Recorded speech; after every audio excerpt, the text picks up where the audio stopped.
枕診断士の M さん、いつもご苦労様です。はい。いつもね、山田しおり枕研究所にお越しになるお客様っていうのは、結構症状を持っている方も多いじゃないですか。そうですね。ねえ、だからいろんな悩みを相談する中で、もちろん枕で解決すれば一番なんだけど、なかなかそれだけでは難しいようなケースのお客様もいらっしゃったりしますよね。なんか思い出深いケースがあるんですか？そうですね。サポートで枕の調節にいらしたお客様で、はい、枕作って、よく寝れるようにはなったっておっしゃってたんですけど、起きた時にやっぱり首の痛みだったり、手のしびれだったりが、ちょっと良くならないんですって来たんですね。見たところ枕自体は全然問題なかったんです、ずれたりとかしてなかったんですか？ずれたりとか、硬さだったりとか、別に気にならない、ちゃんとうまく使えていると、枕は合っていそうなので、ちょっと首の病気とか、そういうの心配なんで、診察してみてくださいっていうようなちょっとご提案も差し上げたんですね。そういうことですね。それが A さんと B さんのことですか。わかりました。結構ね、そういうケースやっぱり気持ち心に残るので、どうなったかなって心配するケースもありますよね。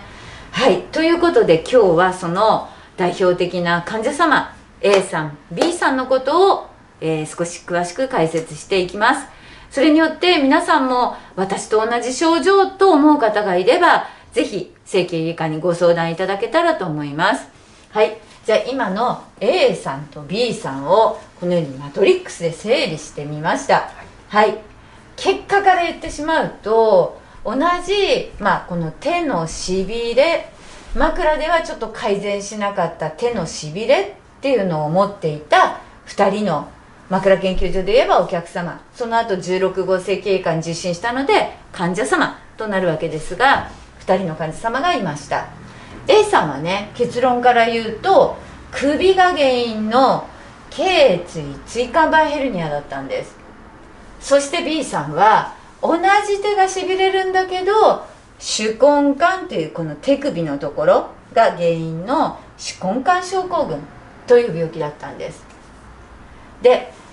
それぞれの検査または治療を行って最終的にどうなったかっていうことをちょっと今日は、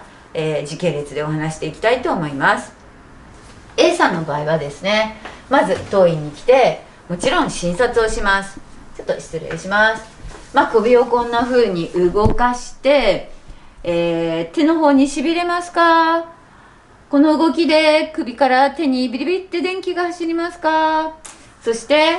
力をちゃんと入れてください。力が入りますか？はい、こちら向き。感覚はどうですか？右と左違いませんか？という感じで一つずつ見ていくと、 A さんの場合は片側に左側にビリビリビリって電気の走るような痛みがあって、左の手の感覚が鈍くなって、ちょっと実は力が入らなくなっていたんですね。よく左手で物を落とすようになっていました。こんな症状があったので、レントゲンと MRI を取ると頸椎椎間板ヘルニアということが診断できたんですね。それから治療を行いました。まず一定期間お薬を飲んだり、ブロック注射をしたり、点滴の治療をしたり、並行してリハビリテーションも行います。いい姿勢をとることで首のヘルニアが出ていても神経に当たらないようにする、そういう予防ということもやっていきました。もちろん首枕を巻いていただいて、なんで首枕有効かというと、ヘルニアが左側にあっても左側に首がグラグラしないと左の神経の根元の障害が出にくいからですね。もちろん夜間の枕も使っていただきました。これは基本の基本です。枕だけで単独で治らないとしても、枕は、インフラ、寝るとき6時間を支えてくれるインフラですから、ヘルニアのことは絶対整えないといけない。で、この枕、首枕を使いながら日中の首の姿勢もリハビリテーションで教えながら治療をしていきました。最終的に今はかなりご症状は改善されていて、手術はおそらくしなくていいだろうというところまで、来ています。はい、というのが A さんの経過。手がしびれていましたが、それは頸椎の椎間板ヘルニアが原因だったという A さんの症例ですね。もう一方、同じ左手がしびれていた B さん。はい、この B さんは、まず来た時にですね、寝て目が覚めて朝起きるとですね、この手首から先だけがビリビリビリビリするっていうんですよ。で、右手はないんだけど、左手だけが起こる。そして朝ちょっとこう物を掴もうと手をグーすると、もう手がボワーンと膨れたような羽ばったい感じで、むくんでるような感じで手が動かしにくいとおっしゃいます。で、手根管症候群の可能性があるなと思ったんで、テストを行いました。はい、それは、はい、チネルサイン。どうやりますか？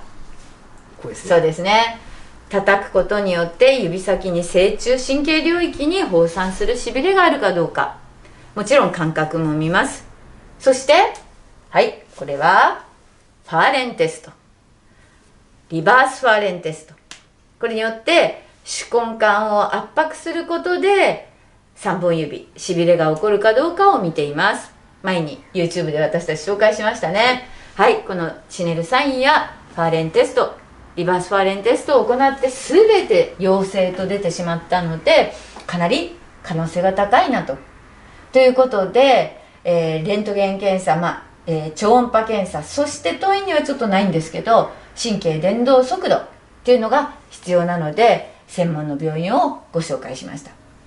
で、治療としては内服飲み薬、それから注射治療、リハビリテーションを行い、もちろんインフラとして枕やこの手の姿勢、寝るときにこんなになっちゃって寝てるとどうしてもしびれがきやすいので、寝るときに手首をなるべく伸ばすような意識を持って寝てくださいっていう説明もいたしました。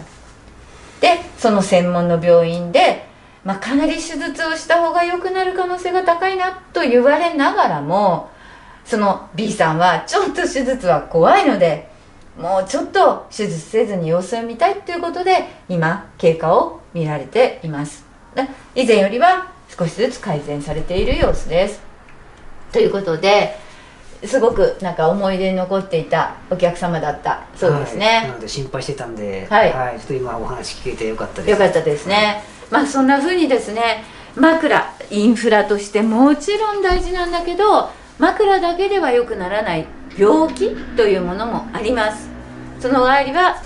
枕はインフラですので、この枕を整えるっていうことは一番大事な根底の治療になります。首枕もそうです。寝てる時の姿勢を整える、起きてる時の姿勢を整えるものだけど、それだけでは改善しない場合には適切な整形外科の専門医で治療するということが、いち早く症状を改善するためには重要なことですよということを今日はお伝えしたかったと思います。